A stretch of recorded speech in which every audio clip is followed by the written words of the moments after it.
কয় অসমৰ বিদেশী চিনাক্তকৰণৰ ভিত্তিবৰ্ষ।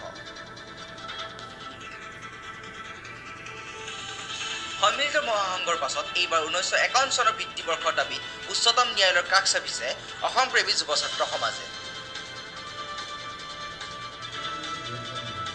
আজি গুৱাহাটীত সংবাদমেল যোগে এই কথা প্ৰকাশ কৰিছে সংগঠনটোৱে।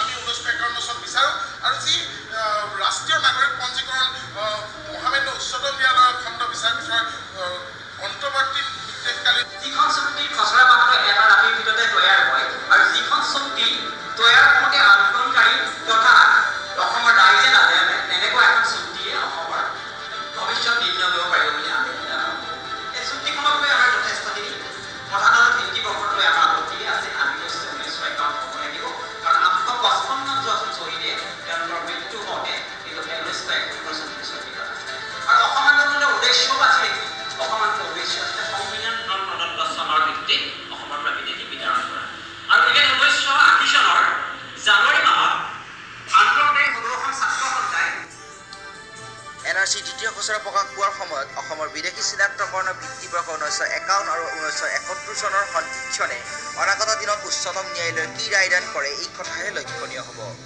Video' report Assam today.